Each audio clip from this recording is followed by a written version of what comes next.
What in the nine hells is that? They're coming. They're coming.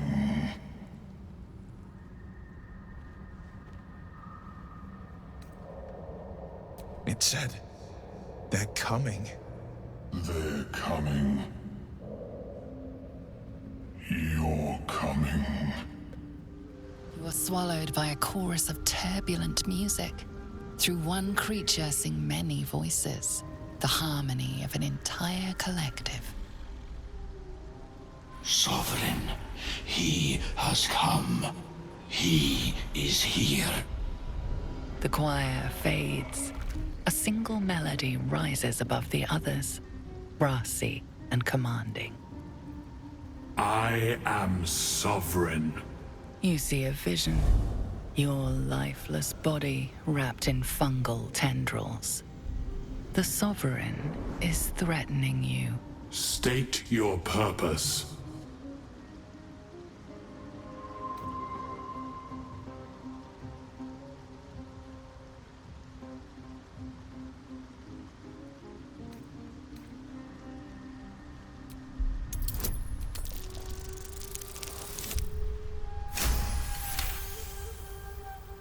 You detect a distinct quiver in every note. These creatures have experienced recent tragedy. The parasite is quiet. You feel no bond with the creature.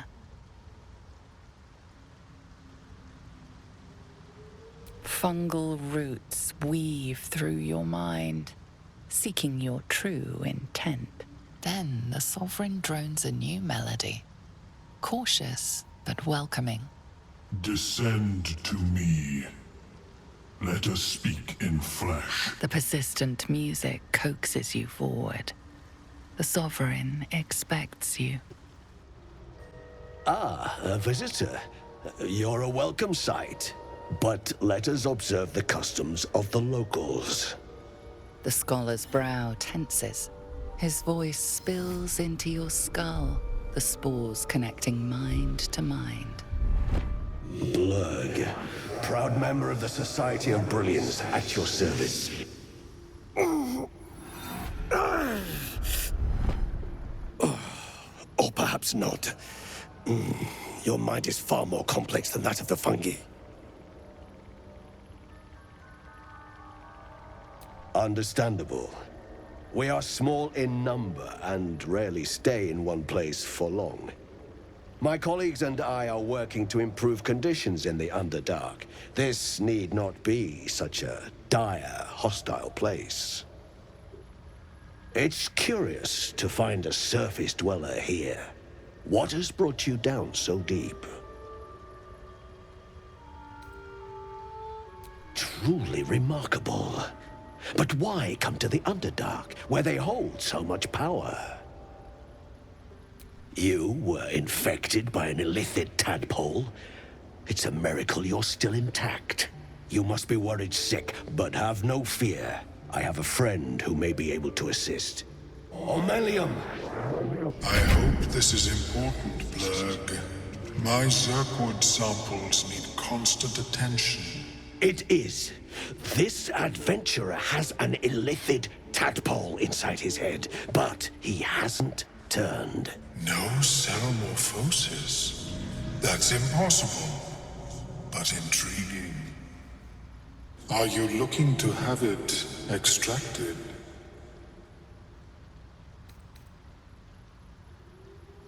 I have broken free from the Elder Brain's yoke. I no longer serve the grand design. I ask that you refrain from violence, while I respect that your opinion of my kind may not change. A collective quest to eliminate the Gith and enslave all other humanoids. If that settles matters for the time being, would you like a diagnosis? Open your mind to me.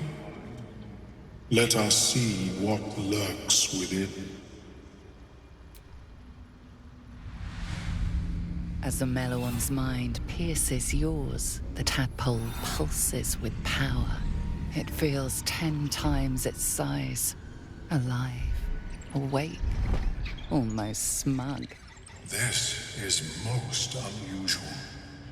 The incubation period should be complete, as should your transformation. But the larva is infused with strange magic. It appears to be in some form of stasis. I can only theorize, but I suspect your transformation would be both agonizing and instantaneous. I thought it was always agonizing, Ammelium. Well, yes, but that wasn't my point.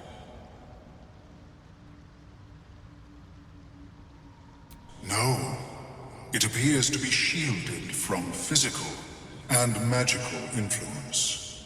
And even without the shield, the extraction would involve severe cranial trauma. It is not ideal. The process would surely kill you. But not to worry. Should you transform, I will happily perform a new examination. A Nautiloid? Fascinating. I have never set foot on one myself. They were our warships during the greatest eras of the Illithid Empire. We ruled the entire astral plane from their decks. The design was lost when the Gith rebelled and ended our dominion. Of course, I am sorry I cannot assist you in its removal. But I have an idea. Oh, perhaps I should start taking notes. There may be a way to bypass that stasis.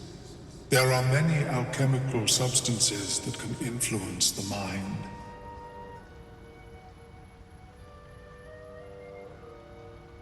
A tincture distilled from a collection of rare mushrooms.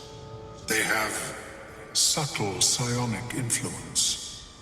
I would require a fresh ton of madness and Timusk spores. But be warned, in their natural state, both of these mushrooms can be quite dangerous.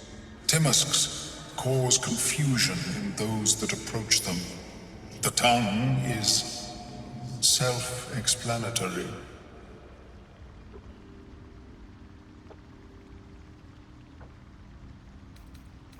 These are fine specimens. It will only take me a moment to brew them to proper potency.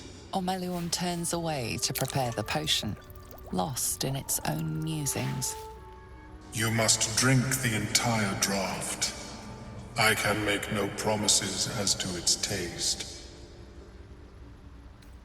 It will lower the psionic defenses around the larva. If I cannot remove it, I may still be able to tell you more about its origin. Ormelium watches you with cautious intensity. It expects doubt. It expects fear. Only in that you may be a danger to yourself.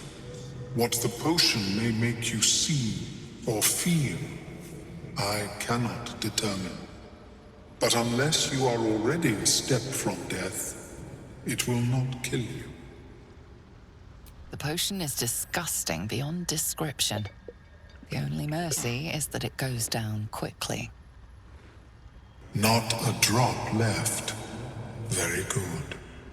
As the potion influences your mind, you may find yourself acting irrationally. Try and stay focused. The world loses its edges, its finer boundaries. You are fluid, but trapped like a creature suspended in amber.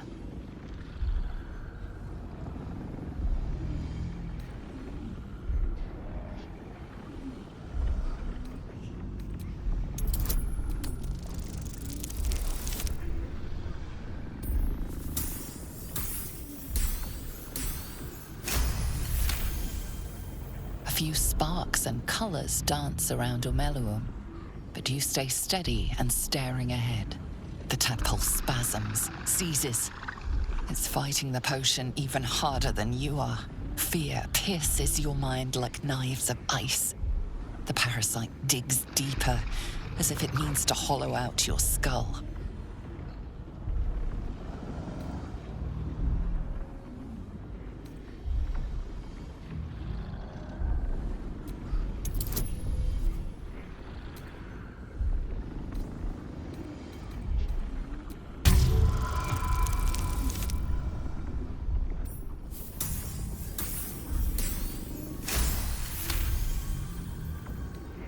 The cold blades lose their edge.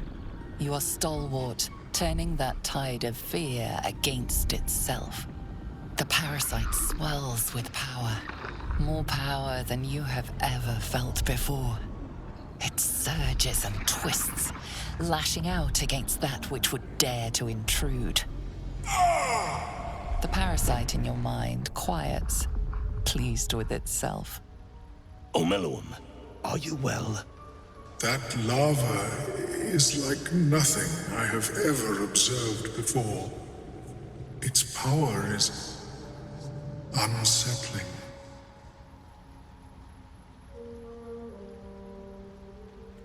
Such an outcome was not in my calculations.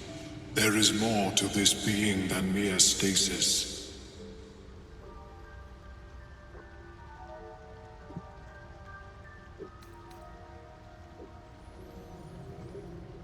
Yet that power may grow beyond your control. I have another intermediate solution, if you are in need. I possess a ring of mind shielding. It prevents elder brains from noticing my presence. It will not remove the lava, but it will limit its influence, both positive and negative. I would offer it as a gift, but in truth, the ring is priceless. Is there anything you could offer me in turn?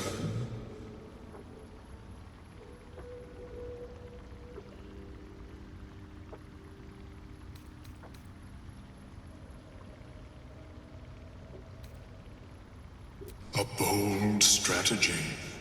It is not many that can defeat their own minds. If you require it on another occasion, merely ask.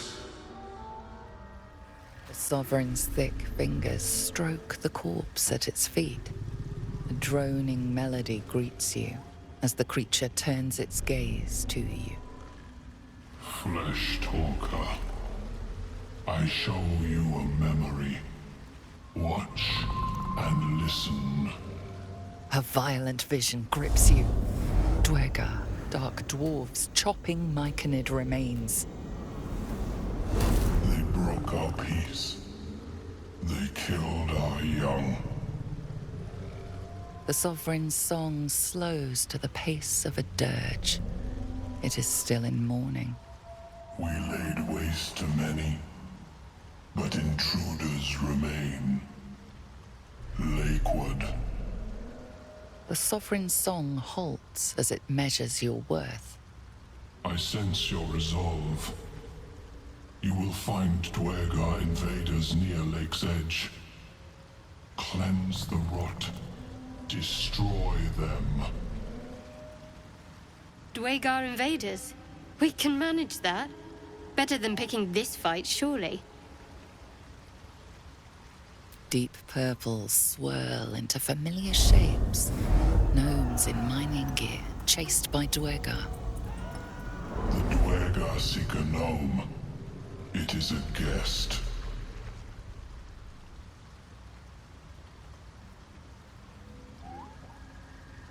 The Sovereign says nothing, but you hear appreciation in its song.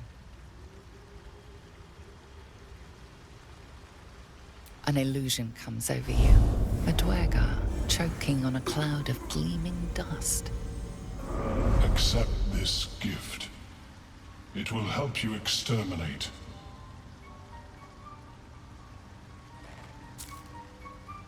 The Sovereign gifts you one more vision. A wall of vines parting to reveal glowing light. Riches of magic and mind.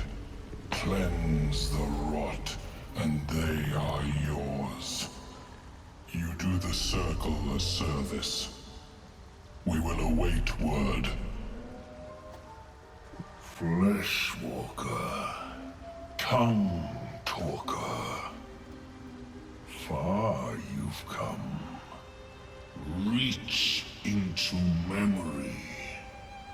Tell me of home.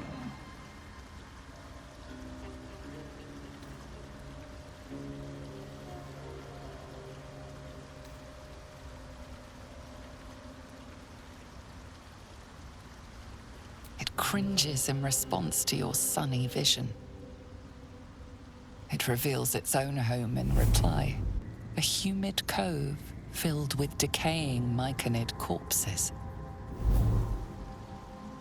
Dwegar destroyed my people. I am a sovereign with no circle. This circle does not welcome me. But I have heard the song. You mean to cleanse the Dwegar rot. I mean to join you.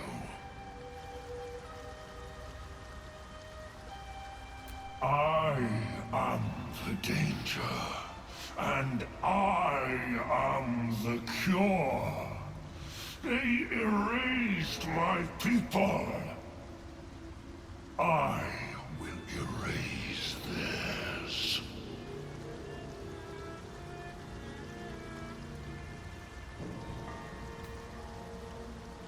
Remain in the Underdark, and I will follow. We cleanse the rot together. What? Gek? Got someone sneaking up on us? The tumor is excised. The Dwegar are dead. Here, I break ground. From the dark will a mighty circle rise. My song will fill the grotto. Death Doer. The grotto may sustain but one sovereign. In the age of Glut, there may be no spore. Eliminate the other sovereign. A fate it has earned. My circle long suffered while the Dwegar flourished. I sang to Spore for help. Yet it cowered in the grotto and let my people be slaughtered. Choose, Smooth Mind. Help me grow a mighty circle and reap the reward. Or protect the precious poltroon as it waits for the circle of Glut to devour it whole.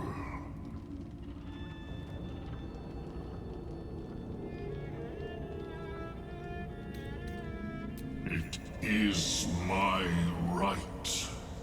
It is my right. Its delicate harmonies turn to scrapes and scratches. Your corpse will birth my circle. It greets you with a harrowing elegy, cheerless as the new moon.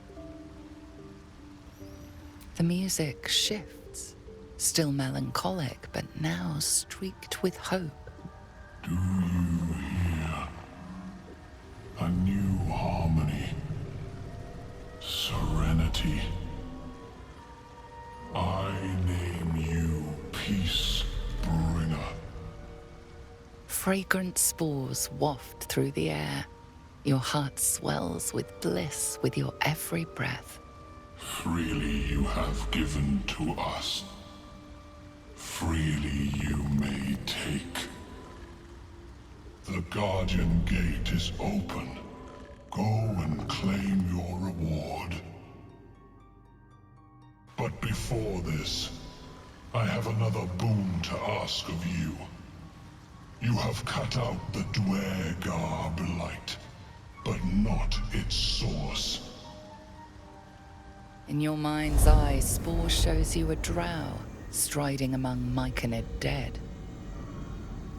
Near. This one is called. He hunted us. Hunt him in turn. Bring me his head, and I will know my circle is safe. More busy work. That's royalty for you. Everyone's their servant.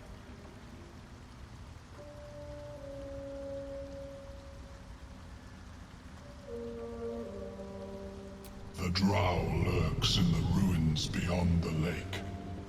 Bring him death, and return. Peacebringer, be at home. You are one with Spore. Your throat tightens, then relaxes. The air is serene, your mind untroubled. The songs we sing now carry your spirit. I first named you Peacebringer. I now name you Kin Spirit. My condition likes being ignored as little as I do. I must consume another artifact. And soon.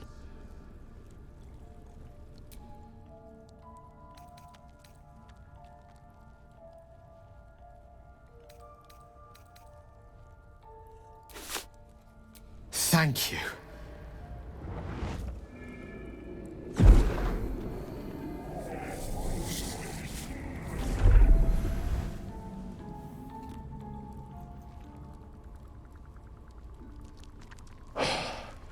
Good gods. It hardly has any effect. Oh, Mystra, have mercy on us all. Listen, I need to speak to you, to all of you. It would be unconscionable of me to remain silent.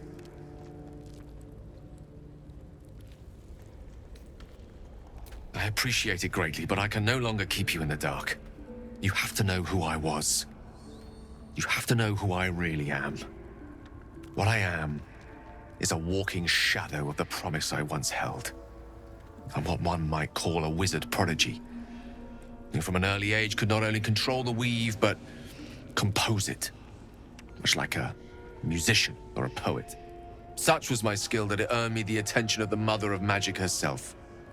The Lady of Mysteries. The goddess Mystra. She revealed herself to me and she became my teacher. In time, she became my muse. And later, even my lover.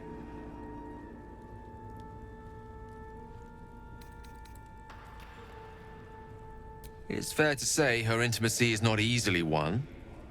Nevertheless, I did. We enjoyed each other's company. Body, mind, and soul. But even so, I desired more.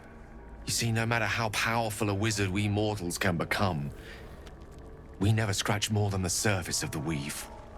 Mystra keeps us in check. There are boundaries she doesn't let us cross, yet every time I was with her, I stood on the precipice, gazing into the wonders that lay beyond. I sought to cross her boundaries.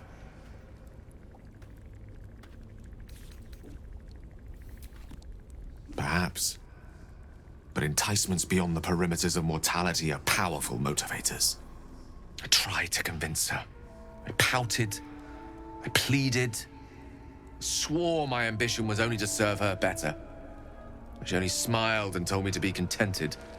But inconceivable as it seems to me now, I shared a bed with a goddess, and yet I wasn't satisfied. so I sought to prove myself worthy to her instead. We come now to the crux of my folly. Shall I share the story behind it, or would you rather head straight to its sordid finale? Very well. Here goes. Once upon a very long time ago, a mighty lord lived in a tower. A flying tower, to be precise. I'll save his history for another time, but the gist of it is that he sought to usurp the goddess of magic so that he could become a god himself. He almost managed, but not quite. And his entire empire, Netheril, came crashing down around him as he turned to stone. The magic that was unleashed that day was phenomenal. Roiling like the prime chaos that outdates creation. Even the weave itself could not withstand the onslaught. It fractured, then shattered, and all magic was lost to the mortal realms, until the day Mystra returned. She restored the weave, reuniting all its scattered shards. Or so I thought. Until, in the course of my studies, I learned of a book. A Netherese tome in which a piece of the fractured weave had been sealed beyond her reach. What if, I thought, what if, after all this time, I could return this lost part of herself to the goddess? I don't discredit my reasoning. Alas, that my execution was rather less sound. I was certain that this deed of raw power, draped in romance, would convince Mystra to take me by the hand and welcome me into her hitherto forbidden domains. I was mistaken. I obtained the fabled book and took it into my study. As for what happened next... Here. Place your hand over my heart. Let me show you.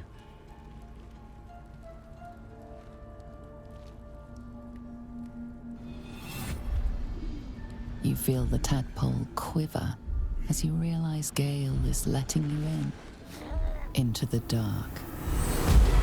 You see through Gale's eyes, staring down the corridors of a dread memory. A book, bound, then suddenly opened.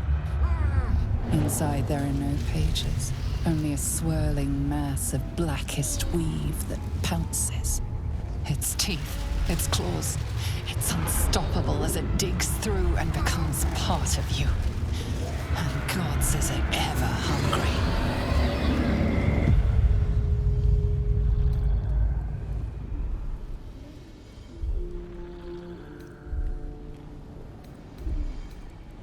Thankfully, the moment I absorbed the fragment wasn't enough to kill me outright. It was only the beginning.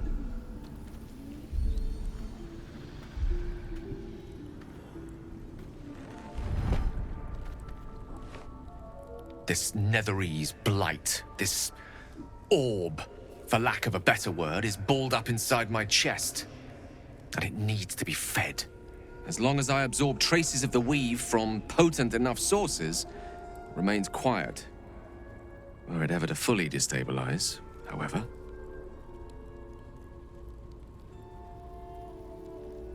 I will erupt.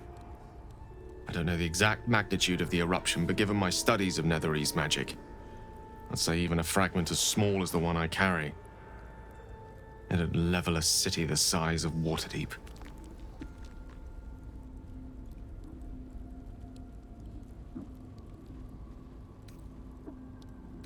We might chance upon a king's collection of magical artifacts around the corner.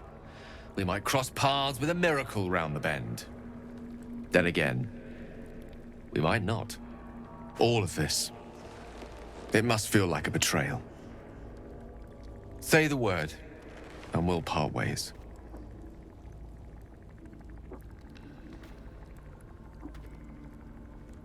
That is a great relief. Oh, a great relief indeed. You truly are a soul that steals my own. From all my new rallied heart, I thank you. I thank you all. I understand if you stand against me. I'm humbled if you stand with me. Either way, I will do my best not to let you down. I stand at a precipice, But if you do not give up hope, neither shall I. I'll fight. I'll resist as long as I can.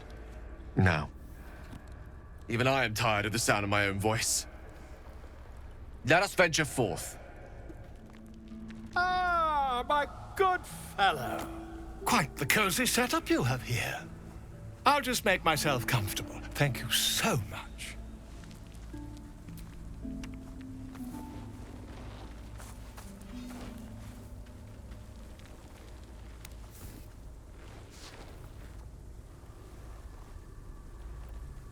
My research turned up a rather brilliant technique that seems quite actionable. It's not too deep. Just behind the orbital socket. I could attempt an extraction. I've a needle in my tunic, after all.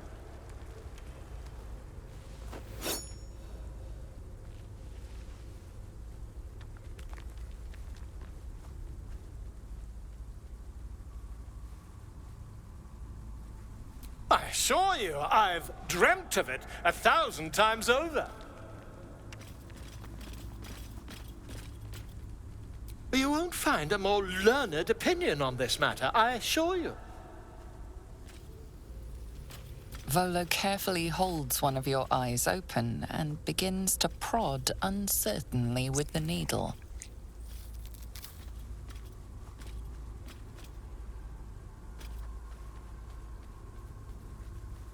The needle finds the gap between eyeball and socket. Volo frowns and begins to push. Pain shoots through your body as the needle snags on your optic nerve. I think I have it! The needle seesaws back and forth, plucking the nerve like a harp-string. Oh, bother. There's some obstacle in the way. I shall need a more robust implement. Volo carefully withdraws the needle from your eye. Then, reaching into his bag, he produces an ice pick. Volo slowly brings the ice pick closer to your eye. Now, don't move. Cold metal presses against the skin beneath your brow. And then, tap, tap, stab. Do you feel that? Ha! I think we have the blighter on the run. I agree. It's a feisty critter. Just a little further. Volo tears the pick from your brain with a violent jerk. Your eye plops down into the mud. Drat! He pauses, looks down at your eye, and recoils slightly as it sinks into the mud.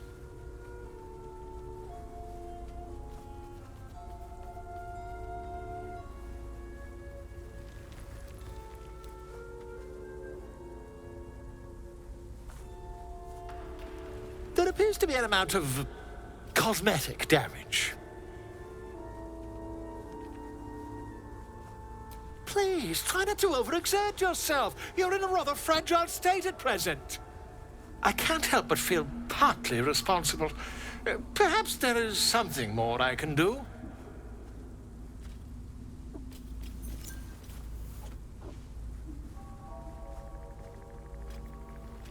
Take this. A far superior relic to that old jelly you were chained to. Try it on for size. And, it was very nice to have met you. I'm sure you'll sort out your little brain problem one way or another. Far away from here, if you've a heart. Terribly sorry, my friend. Ta.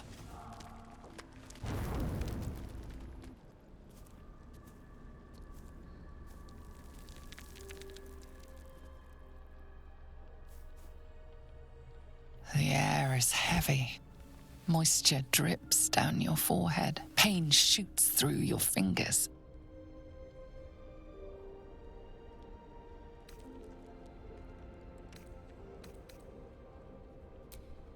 Your hands shake as they reach upward. Your forehead remains drenched no matter how much you wipe.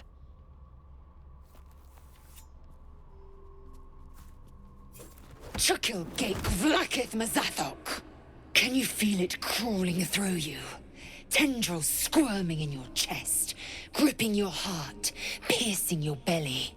Your bones popping, your flesh swelling. I can. I see it in you. I feel it in me. We are lost. I will be quick with my blade. First you, then the others, then myself. Your minds intertwine. You sense a touch of uncertainty, a touch of disgust.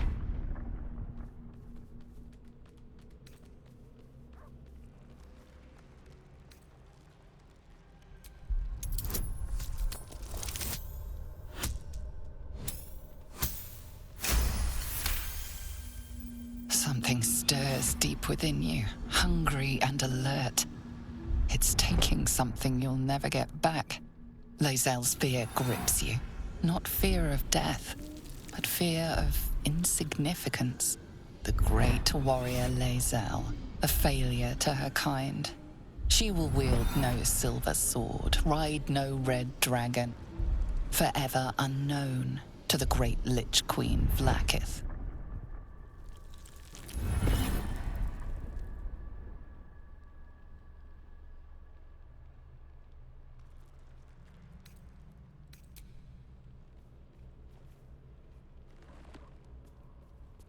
I will not let the Geich take me.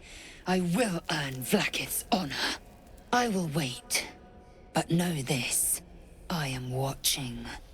If the sickness does not pass come dawn, I will end us all.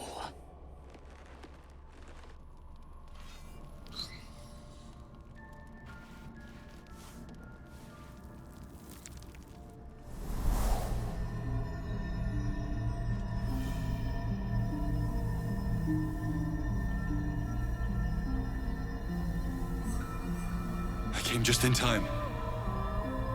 You are transforming.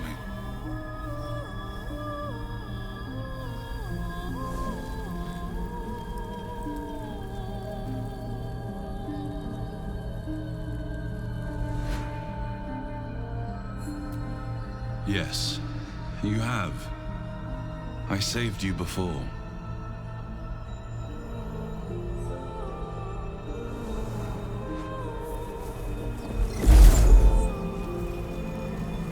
I'm here to save you again.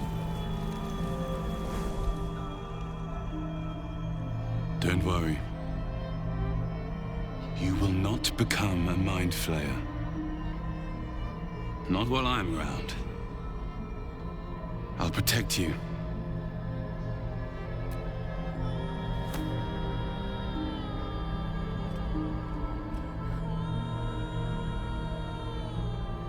We haven't much time, so listen closely. There is great potential within you. It comes from that parasite. Your instinct is to resist the power it gives, but you must accept it. Nurture it. I will keep it from consuming you. But for the sake of both of us, you must learn to wield it.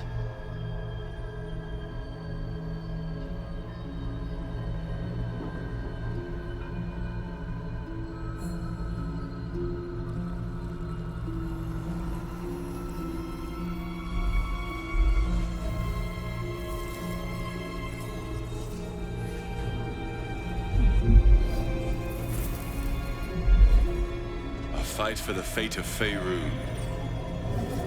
A fight we are losing. For now. You can change that.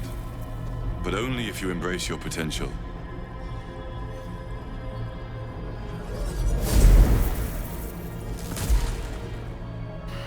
I have to go. The enemy is closing in. I will be back.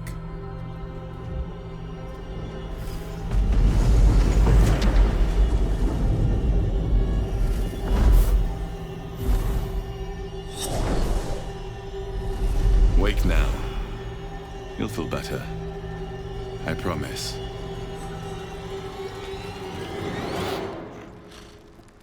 My apologies. Huh. Not quite myself just yet. strangest dream last night. A visitor came to me. A vision of unparalleled beauty and power. She told me she was watching over me, protecting me, and that our tadpoles could prove beneficial if we embrace what powers they have to offer. An uncanny apparition. Not entirely sure what to make of it.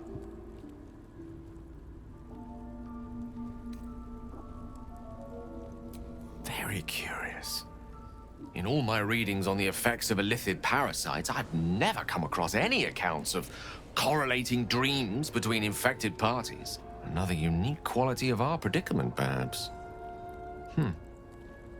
Are you inclined to take these visitors at their word?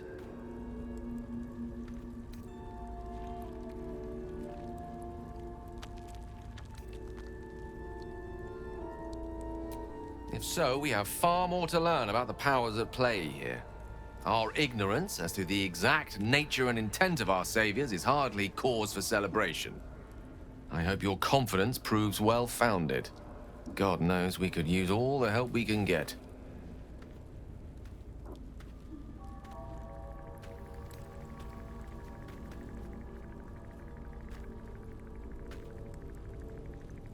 I've had a pupil or two, but never for very long. Their ineptitudes tend to irk me. You do seem to be a precocious talent, though. I can always tell when I meet a keen mind, receptive to Mystra. Keep it up, and she might just take a personal interest in you one of these days.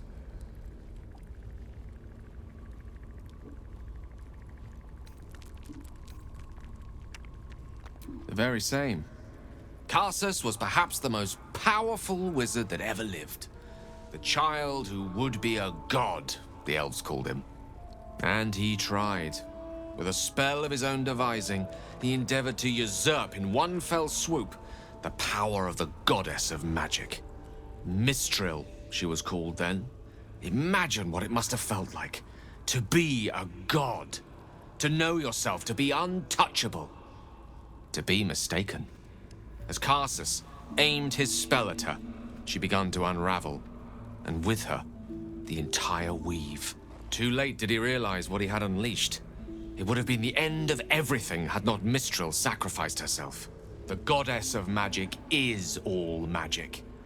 By dying, the entire weave was lost, and the spell that challenged a god failed. It was the end of Mistril, the end of Karsus, and the end of an entire civilization. As the child who would be a god was turned to stone, his empire came crashing down around him. The floating cities of Netheril were no more. An event that came to be known as Karsus's folly. Quite so. Now, so many centuries later, I try to follow in the footsteps of Karsus. Not to destroy Mystra, but to prove my love for her. I tried to control only a fraction of the magic that was unleashed that fateful day. I merely sought to return one tiny diamond to an imperfect crown. Gale's folly, one might call it. History, repetition. It's the way things go.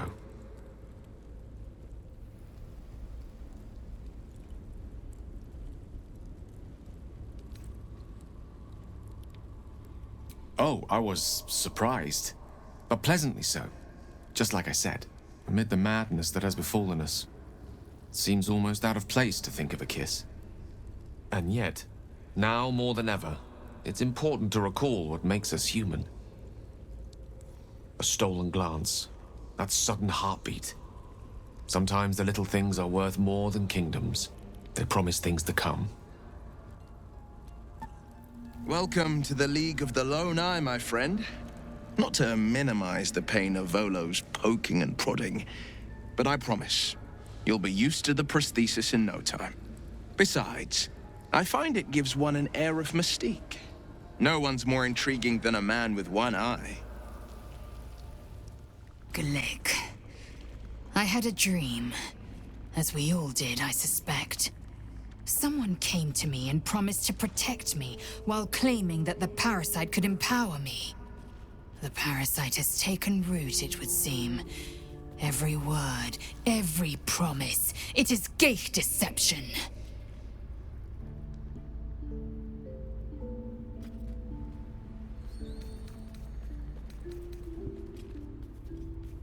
You're delusional. I'd sooner trust a night hag than a strange figure bearing dream gifts.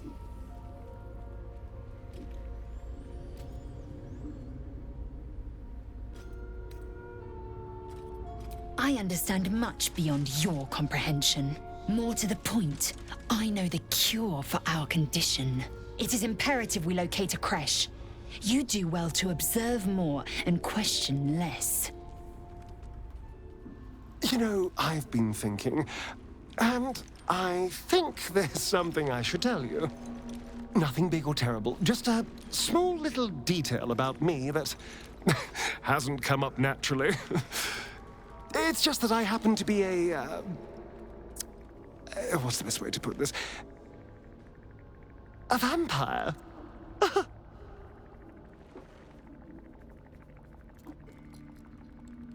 Right. Well, glad we got that out the way. So, was there anything else?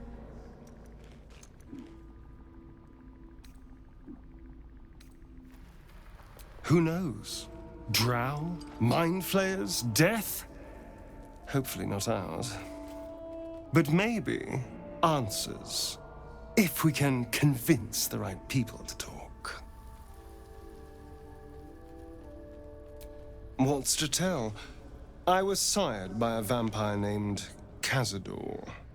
Everything before that is so long ago it's ancient history. And everything that came after, well, I'd rather not reflect on it.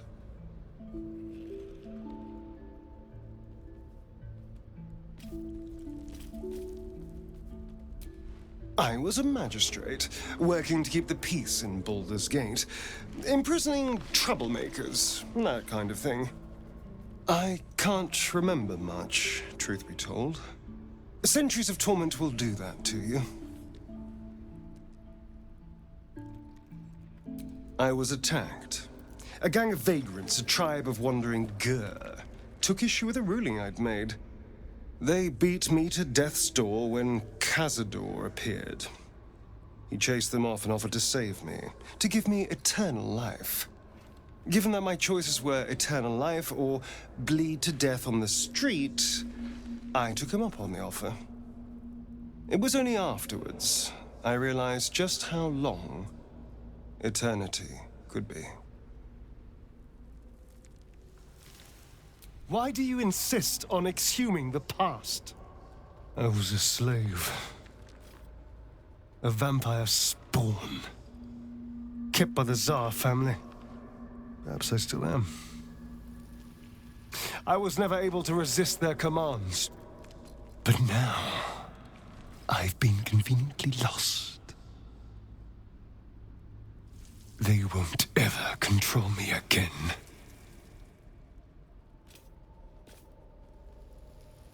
It's simple.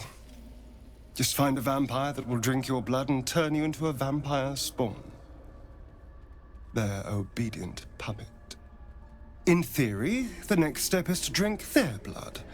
Once you've done that, you're free. And a true vampire. Yes and no. The problem is, once you're a vampire spawn, they completely control you.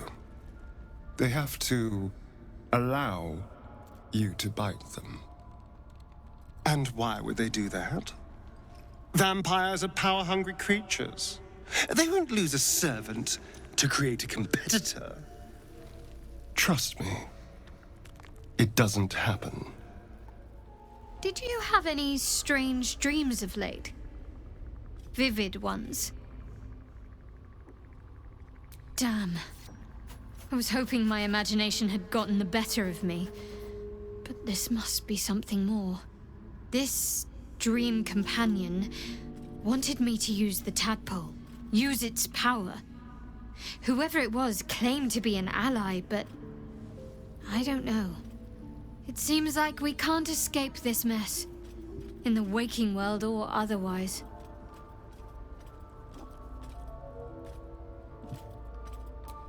Quite the understatement, but yes, I have it. And I'll guard it with my life.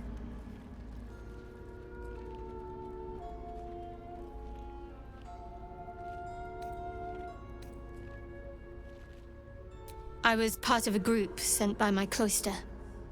We were to take the artifact from the Githyanki and bring it to Baldur's Gate, no matter the cost. Though it turned out the cost was very steep. I was the only one of the group to survive. I took the artifact and fled, only to be ensnared by mind flayers before I could finish the mission. That's all I know. That's all I need to know.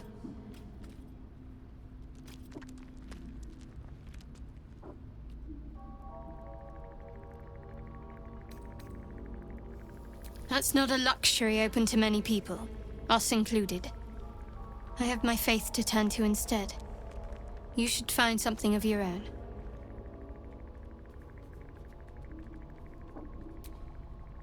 I told you already. I surrendered my memories for the sake of the mission. Shah's secrets must be protected. Duty demands it. Once I fulfill my mission, I can have my memories restored. I was. He mentioned Dark Justiciars, and we've come across other signs of a Sharan presence during our travels. I'm not sure I can dismiss that as a coincidence.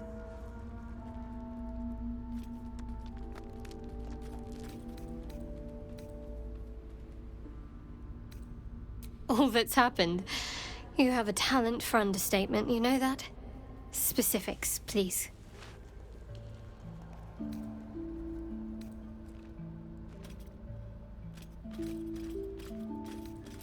I don't think I've ever had a confidant quite like you. And if I have, I can't remember them.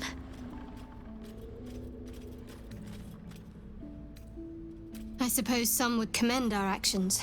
Goblins would have razed that whole place to nothing if it weren't for us. No excuse to rest on our laurels, though. We've still got our own problems to contend with. Must I? Thinking about it won't help. We know what to do, so let's do it. Find a way to rid ourselves of these things. I'm not too hopeful that a Gith crash will actually prove our salvation, but worth keeping in mind. I suppose we'd go our separate ways.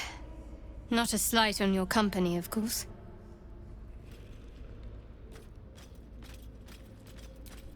Perhaps. Perhaps not. If we do survive, we'll have separate lives to return to. I need to get to Baldur's Gate. There's someone waiting for me there. Someone I have to reach. As soon as possible. Thank you. And you're right. It's a delicate matter.